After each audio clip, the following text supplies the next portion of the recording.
Anthony, stand up. He is an amazing guy and has really put a lot of effort into making ISEA happen. And Marta, who's hiding behind the curtain back there, Marta. I'm here actually. Oh, good there, there she is. This summit would not happen if it wasn't for Marta.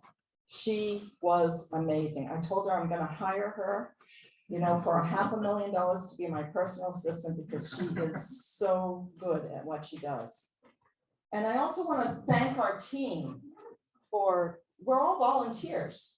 And we devoted 6 months of our life to making this happen.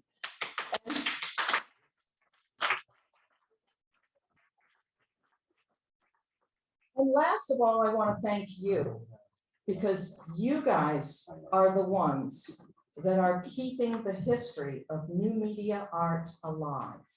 And that's so important. It's very important to us, and I know it's very important to you. So anyway, congratulations on your work, and we look forward to hearing you talk. And I'm going to turn, do you guys have anything to say? No? Okay, I'm going to turn the mic over to Marta Vega, who's going to give us a welcome from this wonderful place. Thank you. Welcome to MACBA. I like to thank to the organization to have the museum the opportunity to have you here and to share experience about preservation of contemporary art. The director of the museum, Elvira Dianjani, is sorry she can't be here today, but for the first moment she was very clear about the importance of this possibility of reflecting about archives. So thank you for being here, and it's a pleasure. So I will start to pero si quieres el de ¿quieres usar el de la mesa? lo que tú me digas. So I'm starting by talking a bit about the MACBA archive.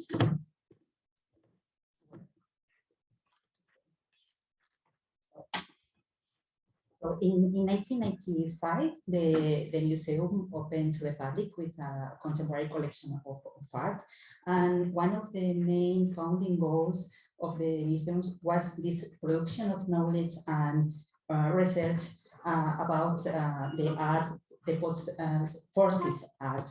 And at the moment, the library was created with this same purpose. One of the most important moments to strengthen this research took place in 2007 with the opening of the MACBA Study Center. It's the place you're, as you know, you are now.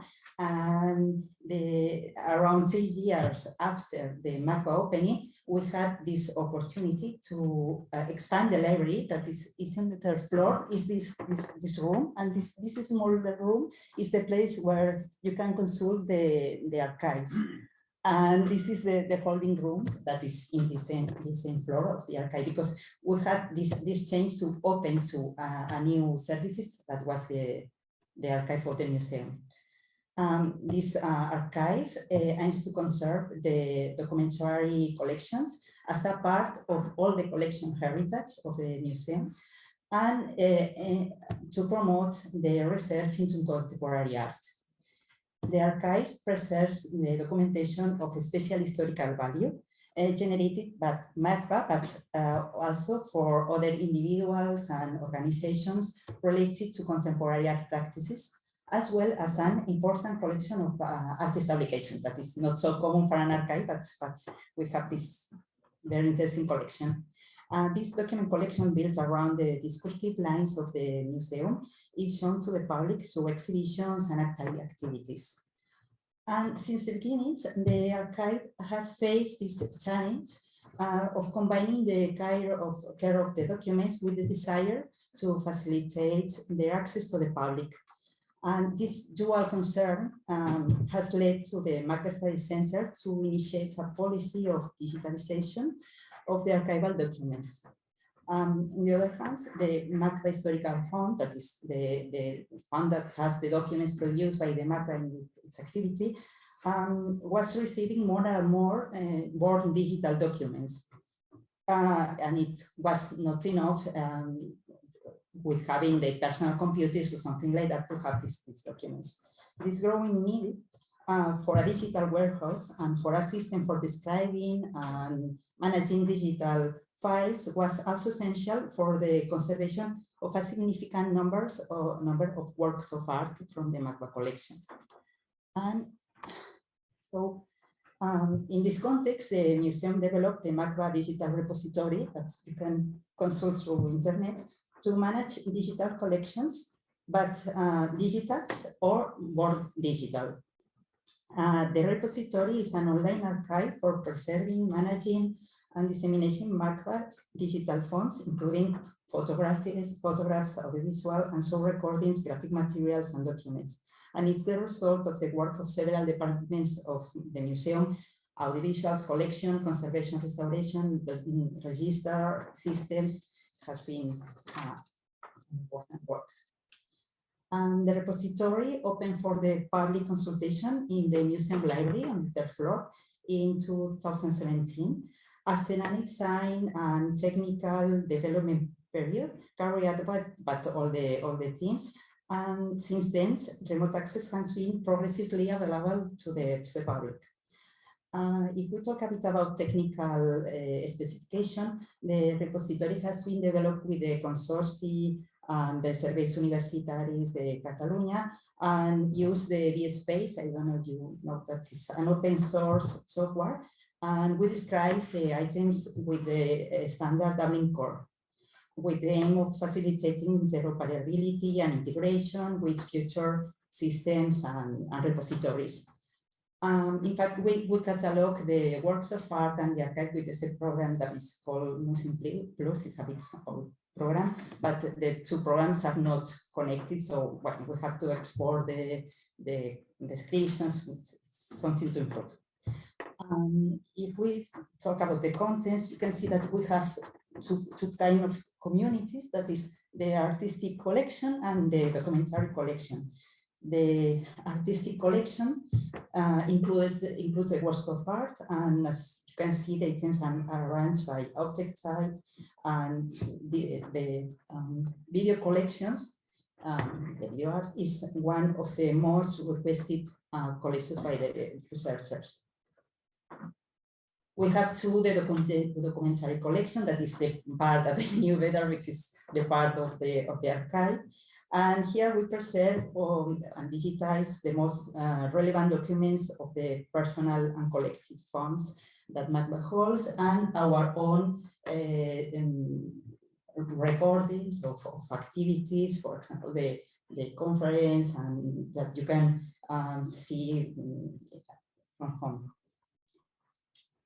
If we talk about the levels of conservation, we have three main levels. A high quality preservation version that is only accessible for the museum specialists, for the team.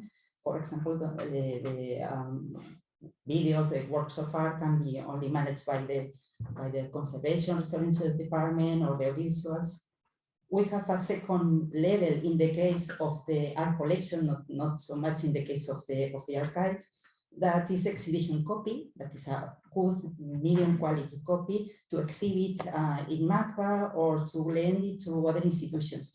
This possibility of the repository to lending to the same repository is very useful for the registrar department, because before that we have to send degrees or something like that, so it has to be a great improvement. And finally, we have consultation copy that is with a lower quality, and this copy is generated automatically by the system, by the program, and it's just the version that the users can consult at the library or at home if the copyright allows it. This is just an example of the archive. No, it's not an example of the works of art. Probably a work of art video will be more with a more high quality. And about the access levels from the copyright point of view, we have three levels too. because when we started, we had to make an analysis of the intellectual copyright and the contractual conditions of the works, because some of the works was very old here, and the one was nothing established about the possibility of show through internet this contents. So we had to study the possibilities of show the material. So we have 3 levels. An internal consultation for the museum managers, yes, for example, in the case of a private letter between the persons, an access from the MACBA spaces, and the main place is the library where you can consult the contents, and an open consultation from any place for any user when we have the rights. For example, here you can see the case of a work of art that is a video that can only be accessible from MACBA spaces. If not, we could directly go to the video. This is a scheme about how the relationship between the repository and the catalogation program, because the access to the collection is being progressively integrated into the MACBA web. The web is the main place to discover the contents and to access to the videos that of the repository that can be found here too. So this is a bit the scheme. To conclude, I would like to point out that the repository is a successful project in the sense that it's a useful tool to hold and make accessible the digital contents, but in a very basic way. As you can see, we managed to preserve almost 200,000 files. But our goal now is to continue improving the digital management through different actions. Between them, changing the museum management program, Museum Plus, for a new system that makes easier the exchange of metadata with the repository and the web. We are also considering the possibility of changing the program that manages the repository, the space, because it's not good to just to describe and hold these items, but we need other functionalities, for example, related with the distribution and the access of the contents. I don't know, in the case of the image banks, we don't have functions to blend the images. And in terms of description of the digital files, we would like to work with embedded metadata and improve the standards and tools for digitize. And we will continue asking for permissions to the authors of the works and documents to offer this more research resource that can be consulted remotely.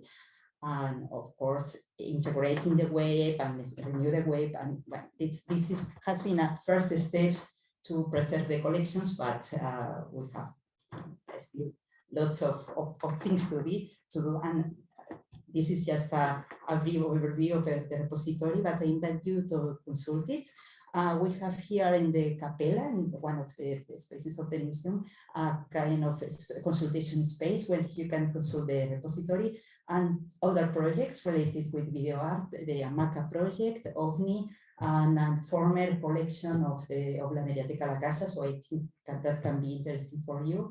And you can find too an exhibition in the entrance of the MACBA Study Center about journals that perhaps can be interesting, and several spaces when we are organizing activities during the next week related with archives, and where you can find places, informal places to chat or to meet, and perhaps to be there and share experience. So thank you very much. If you have any question now or in other moments, the MACBA teams will be around here, and it will be a pleasure to answer or to show you the library as you want. Thank you.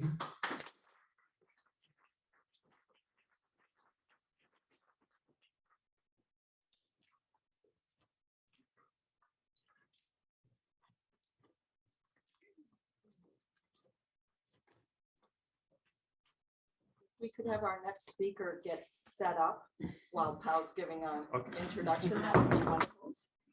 And we'll kind of be doing that. So when the other person is, the previous person is taking questions. If the next presenter could be setting up, that would be excellent. Okay. Okay, maybe I'll take the mic. It's okay? Yep. Yeah. Okay, so well, we just wanted to thank MACBA for being hosting this, and also thank you all of you for being here.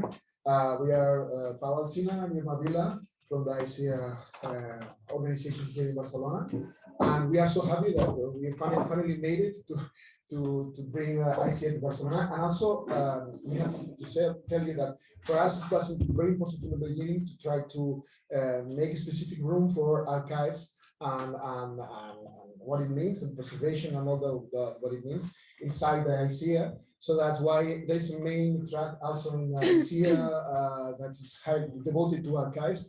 And it's a pleasure, it's a really honor that it was able to do this special summit on archives. So we are really happy for that, because we do think that it's highly connected. It's highly connected with the two, with the past and the futures and the past, especially because one of the main theme of the ISEA is the possible, no? And the possible also addressed with the past, but also with the future and the present. So this is something, this linear time, this idea of the non-linear time is something quite inside of the whole symposium. So we just want to remind you that we have plenty of activities also at CCCB, at MACBA, at La Capella, which is one of the main, exhibitions that there are like 15, 10, yes, 10 pieces were there, and at Santa Monica, which is at the bottom of the Rambla with 32 pieces. And there is another third exhibition that you should not miss at all, because it's in the São Paulo, in the modernist space of São Paulo, with many pieces right in a very nice place, modernist space, no? So maybe we should talk a little bit. Just to add, thank you also. We also have an open program of keynotes next week in CCCB every day from Monday to Wednesday. Also performances that start this evening in Casa America or in Santa Monica, or tomorrow here in MACBA, also in CCCB Monday, Tuesday and Wednesday. So you are all invited to all this program. Also we have an extended program all around the city and the country. So please check the website and join us these days. Thank you. Okay, thank you very much.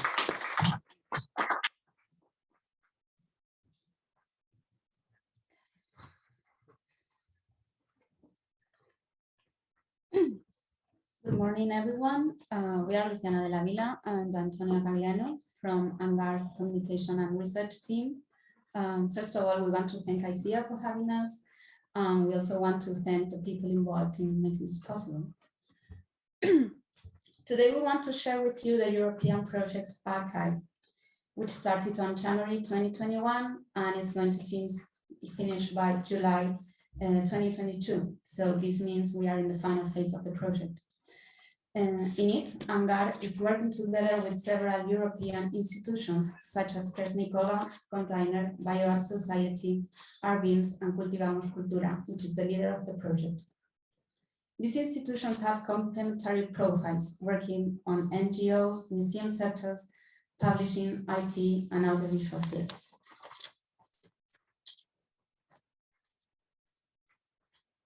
Archive project seeks to create a platform in which to centralize and make accessible a variety of information, knowledge, and documentation on art with a focus on biomedia, ensuring open access to a variety of users and a wide outreach of digital materials across cultural sectors and territories, following the principles of open culture, open information sharing, and transparency.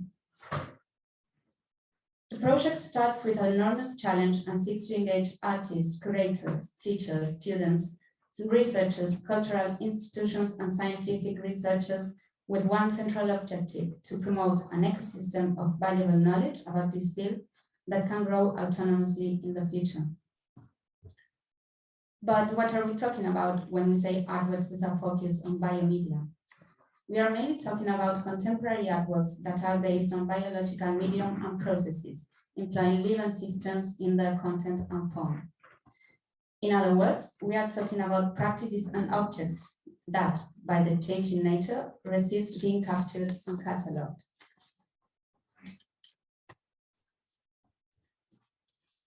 The platform is centralized on our website, archive.zone, which serves several needs.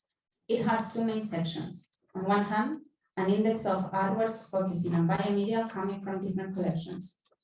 As for how to technically structure the artworks with the index, we have worked with the premise of plasticity in mind. We have created a wide range of modules that allow the users to display a wide variety of formats and media types. The artworks can grow and expand as much as needed. On the other hand, the project seeks to employ and develop open source resources that can be replicated and adapted to other contexts, fostering the creation of new archives and collections. In this sense, a cornerstone objective of the project is contained in its own logo. The division of the word archive into two elements, mimicking the cellular phenomenon of mitosis. It metaphorically connects the biological replication process of a single cell with the endless replicating capacity of free code. It is about imagining possibilities of movement in structures that are usually represented in a rigid form, such as the site map we are seeing now on the screen, which describes the architecture of the platform as it is right now. These resources can include exhibitions, and sometimes analysis of said resources as a case study to collect and share best practices and digitization protocols.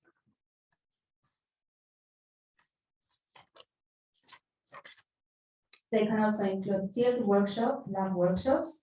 Those images are from Field No Traces, field workshop that took place in Finland.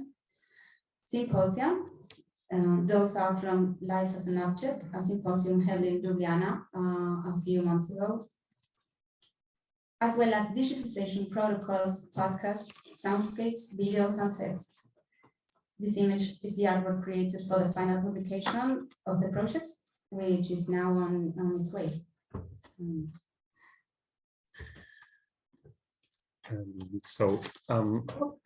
Archival practices have rarely explored how to cohesively build up and maintain open source digital infrastructures to host cultural objects that, by the very living nature of their components, are elusive and difficult to be digitally captured.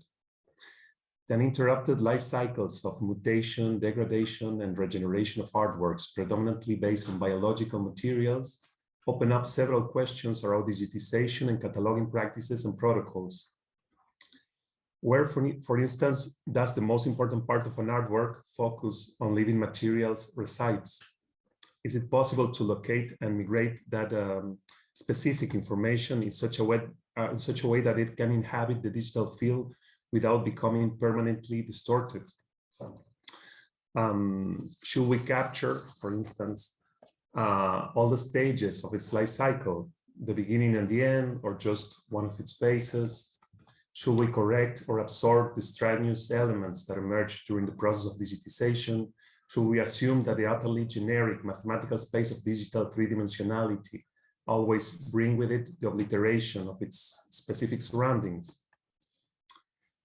Even though many of these questions are also relevant to the digitizing and cataloging of other fields, such as dance or performance, that are also elusive to the archive because are also based on living media, the infrastructures for hosting works based on biomaterials underline in a special way the question of maintenance and care.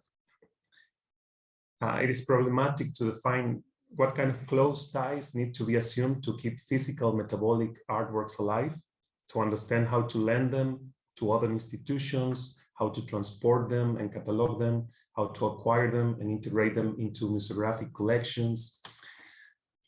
And the development of a digital platform doesn't solve all those issues. It reinforces them. Digital does not make it easier.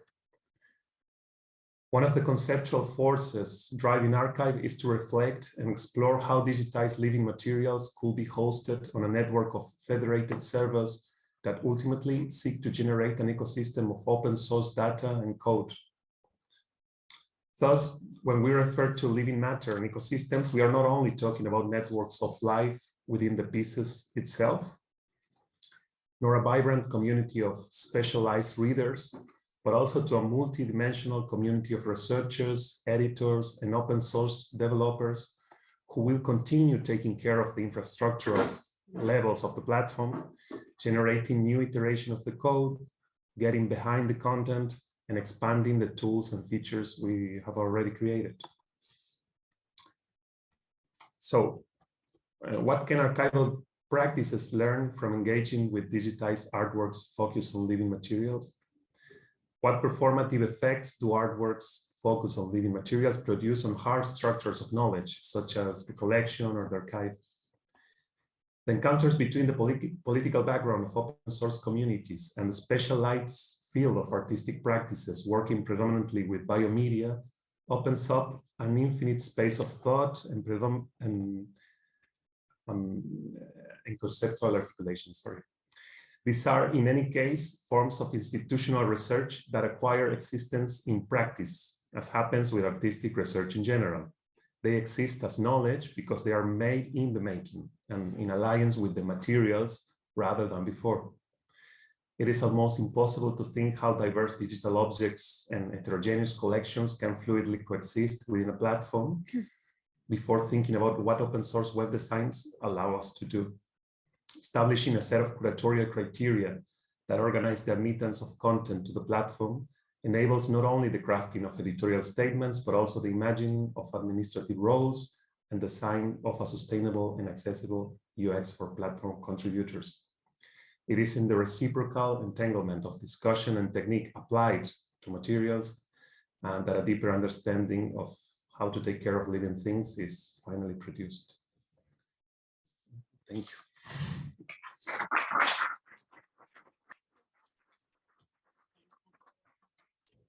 Some questions for archive? Come on up while the next presenters are Okay. getting ready. Does anybody have any questions? Early in the morning. Okay. Thank you so much. Este es el tuyo, ¿no? This is yours, right? So if you see me give you a signal, it will be 1 minute before your presentation time, and then we'll give you another signal when the time starts. Okay, thank you.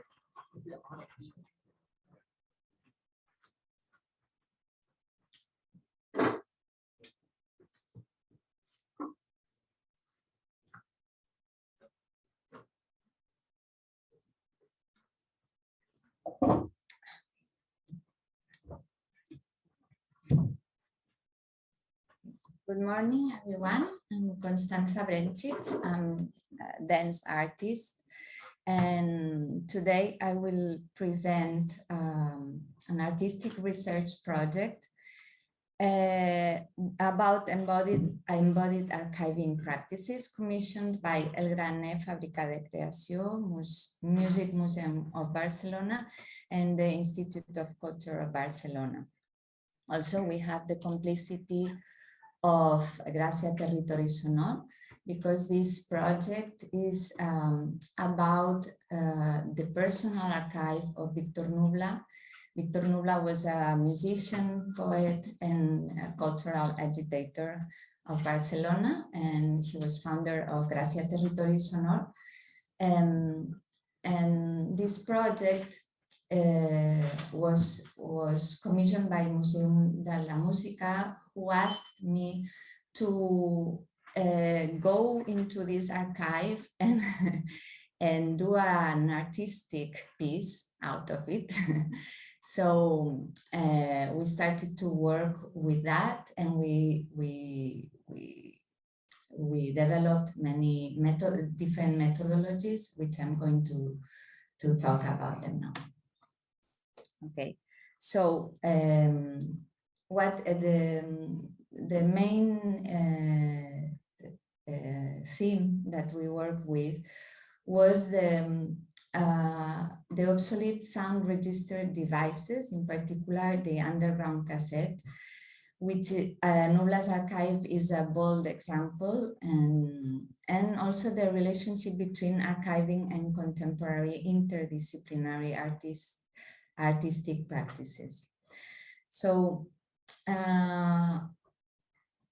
in his article, Body as Archive, Will to Reenact and the Afterlife of Dances, André Lepecki, following Foucault's idea developed in archaeology of knowledge, that the archive is the general system of formation and transformation of statements, proposes that, and I quote, similarly, choreography is also a dynamic system of transmission and of transformation, an archival corporeal system that also turns statements into corporeal events and kinetic things.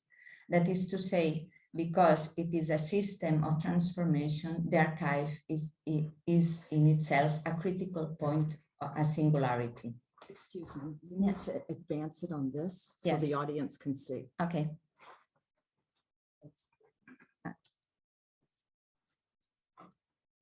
I'm not.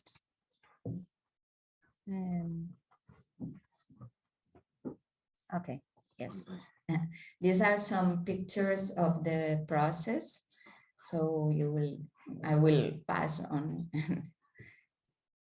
So the artistic research project Evanescent Records explores this idea of an embodied archiving, choreography as a reorganization system that transforms and configures new orders of elements, and therefore creates other statements, problematizing logics and narratives contained in any archive. It also works with the hypothesis that Victoria Pérez Royo and José Antonio Sánchez proposed regarding artistic research. And I quote, the artistic experience is temporal. It is not static, but dynamic. It is not simultaneous, but processual. Research, to be coherent with experience and practice, is therefore thought of as research into the process and never into a closed object. In other terms, the field of artistic research is the process of creation. This is the hypothesis this project is based on. So in Evanescent Records, we can see other images here, an interdisciplinary group of artists and researchers, such as the musician Alfredo Costa Monteiro, dancers and choreographers Blanca Tolsa and myself, photographer and video artist Tristan Pérez Martín, and art historian Bárbara Raubert, explore the idea of the fragility of memory, the evanescence of devices and systems of capture and recall of the past, capture of image, sound, discourse, and the body and its life, its kinetic nature as the main memory device and evanescent recording surface itself. To explore the personal archive of musician Victor Nubla, Evanescent Records deploys some questions that function as a trigger for the artistic process. How and why do we select some items out of the archive and not others? How is the body experience of removing items from the archive, gathering them somewhere else? What can we make with these items? To the first question of how and why we select some items from Victor Nubla's personal archive, which is all at his old apartment in Gracia, in the neighborhood in Barcelona. So it's not a really organized archive, it's just going at his place and looking around his things. We set a first limitation. Since Nubla was a musician, let us check out his music collection, the most obvious limitation. And also, since his development as an artist flourished in during the 80s, let us set our focus in his cassette collection, his tape collections. The question is, which tapes should we use? Because he has many tapes. And also there is this question on how to handle this material, if we have to make copies so it doesn't get damaged, all these questions about archiving. Some of you have pointed out already. So we thought about 10 operations, and we collected 31 tapes that will be played by 15 Walkman in a device, never deciding which one to play, never knowing its content. The soundscape that results from these decisions is always changing and provoking new and unexpected musical discourses, and thus new and unexpected experiences in our bodies. To the question of what happens in our bodies when we wander around in the little apartment of Gracia, looking at things that Nubla kept there, listening to the records and tapes stacked in shelves, watching videos of concerts in VHS, reading some of the books in his library, playing with his collection of one puzzle pieces, talking about heritage, memory, music, and death. We answer with some practices derived from these experiences. The practice of stealing, because at some point we feel like thieves, we translate it into stealing kinetic impulses and appropriate them. We also work on the experience of retiring. We retire objects, leaving empty spaces, gaps in the order of the archive. These objects are brought to a new context and set in many other configurations. We also retire our gaze and even our body as a kinetic task that produces new relations with space. Retiring becomes the trigger of choreographic research, together with the notion of evanescence and recording. One of the tasks we give to ourselves is that the continuity of discontinuity, to use one of the choreographer Deborah Hayes' concepts. There is an always ongoing discontinuity and evanescent texture in sound, body, and image. Nothing remains, everything is always retiring. The imprints in the body are memory and imagination. Material, also fragile, discontinuous, and evanescent. In sum, these are the tasks we work with as choreographic strategies: retiring as an everyday experience of death, wandering and reordering, remembering and stealing memories, and becoming objects through stillness practices. What can we make with all these items we gathered? In part, the answer is already given through all the practices described. Artistic research has a very specific quality. This is the time? Okay, so I'm finishing now. The conclusions of all this research is very, very soon to make any conclusion, because we started on January this research. But what we would like to, what we are reflecting on is that archive has inside and a self-negation and critical power, because always leaves some things outside. So we don't want to Victor Nubla to become the archon of some cultural clue, but finding his things a critical power, so we can imagine also ways to reconstruct past, present, and imagine future. Thank you.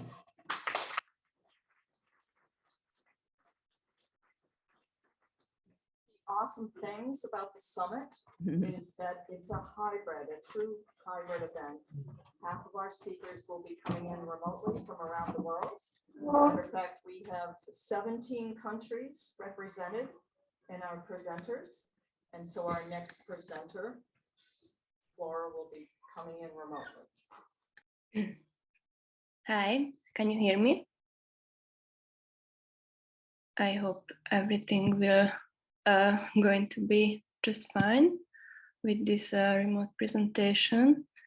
I am now sharing my screen. Can you see the screen? Okay. So I'm really happy to be part of this conference, and also I want to thank you for the opportunity to present my paper remote. So the title of my presentation is Experimental Archiving, Artpool's website as a digital archive of underground art in Hungary. When talking about the notion of digital art archives, we tend to think only about intentionally created structures with databases and the conscious strategy behind them, and forget to mention the organically developing collections of knowledge conceived in the digital space. Through the example of Artpool's website, this presentation aims to reveal an alternative concept and methodology for building an online repository, a digital archive of a certain field of art. The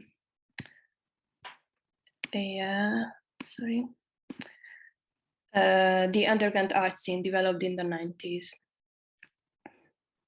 Artpool Art Research Center is a prominent example of collecting, storing, preserving, and sharing knowledge on underground art of the socialist regime in Hungary since the 1970s. As an initiative established in 1979 by artist György Galantai and his wife Julia Klanicai, Artpool was created with the aim of collecting and distributing information on the unofficial art scene in Hungary, not supported by the state, therefore receiving limited visibility both in the country and abroad. The roots of this activity lead back to the Balatonboglár Chapel Studio, organized by Galantai between 1970 and 1973, a summer artist studio realized over 4 years, providing an opportunity for the young generation of avant-garde artists in Hungary to present their works and collaborate. The establishment of Artpool was inspired by the idea of documenting and preserving the materials of these experimental, partly illegal cultural activities. The funders were also actively part of the international mail art network from the 1970s on. Therefore, the collection was based on a huge amount of artworks and documentation received through the post. The experimental character of Artpool's archive originates from Galantai's 1979 concept of the active archive, referring to the dynamic operation of the archive by not only collecting and preserving, but also initiating and distributing the materials of underground art by organizing events and generating discourses around them. The website of Artpool, which I also use to illustrate my presentation here, has been developed between 1995 and 2020 by György Galantai, one of the founders. For the East Central European region, this period of the emergence of new technologies, first and foremost the internet, was also characterized by the positive vibes around the change of the regime. The techno-optimism was therefore also emphasized by the possibility of becoming part of the international global art world. As the information on underground art was hardly available publicly before 1990 in Hungary, the potentials of the World Wide Web as a global network established a utopian atmosphere for artists whose activity was formerly controlled and censored. Artpool.hu was created in this context as the first web page of art institutions in Hungary.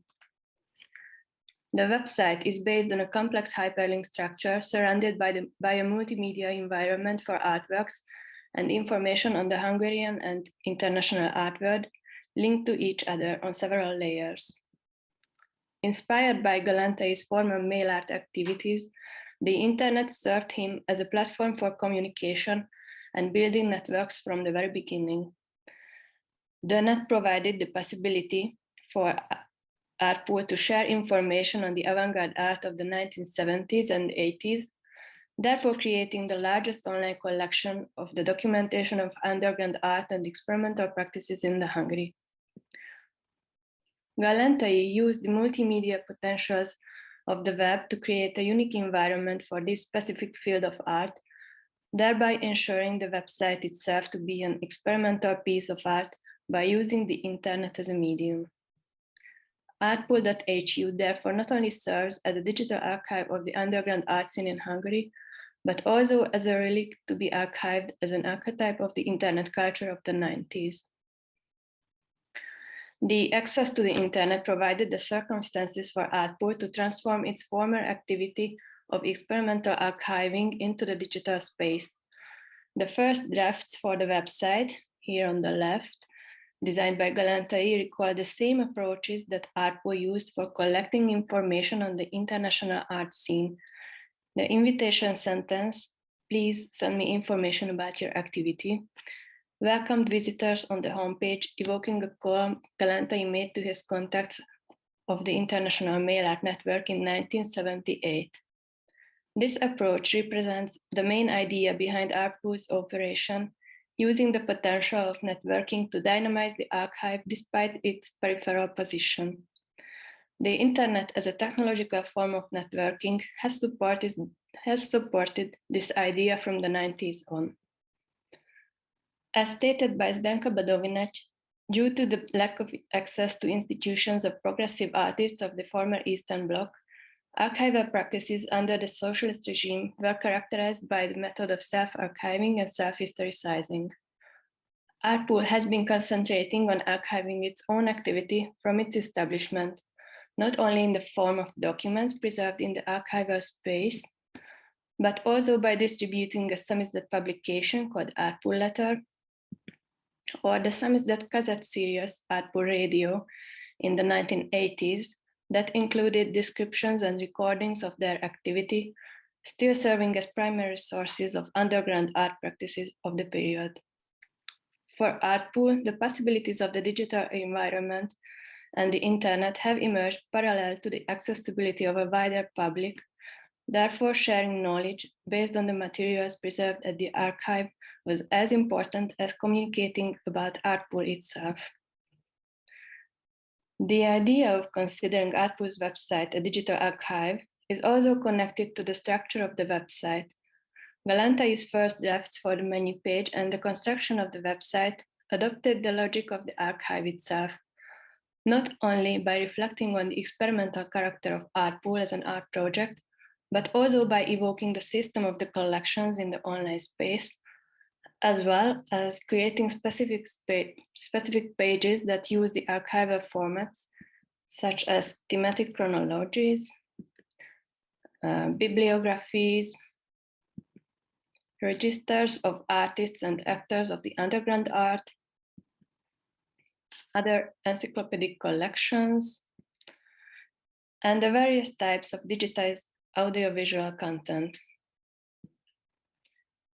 The materials archived in Artpool are not only presented as documentation on the website, but in many cases, the experience of the physical access to artworks was transformed into the online environment already in the 90s. One example is the artwork-like webpage Universe, presenting a piece from the collection, the first issue of Guillermo Deisler's book work series from 1987. The website, designed by Galantai, experiments with the possibilities of linking the visual and textual elements to each other on the website, drawing the network of ideas and references behind Deisler's project and Galantai's own associations related to Artpool's collection. Another example is the page called Networker Bridge, transforming the bookwork with the same title into a multimedia online art game in 1998. Artpool's institutional conditions have been challenged several times over the past 4 decades. The changing political atmosphere around 1990 led to Artpool's legalization and the change of its status to an NGO.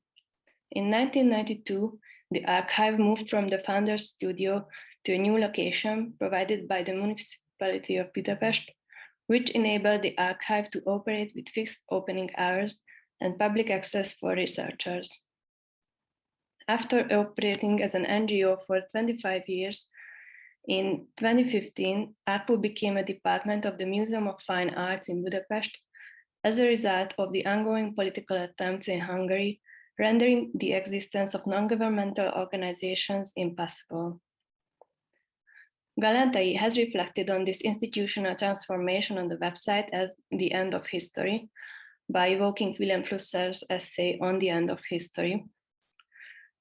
The new era of the institutional operation was accompanied by the relocation of the archive's physical space, as well as a new concept in developing ARPU's website.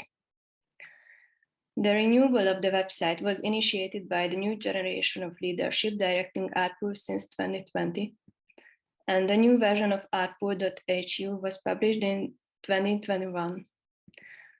But the previous version remained available from the new site. Reflecting on this process, we can conclude that the institutional transformation has emphasized the status of the old website as a digital archive. Thus, the archived web page is not only interesting for studies of web archiving and internet history by preserving the 90s web aesthetics, but by serving as the primary source of information about Hungarian underground art, it also exemplifies the possibilities of using an institutional web page of the early internet culture as a platform for experimental archiving. So thank you very much for your attention. And I'm really happy to answer any questions or listen to comments that you might have.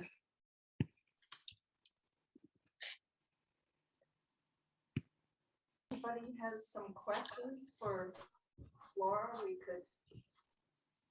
Oh, sorry.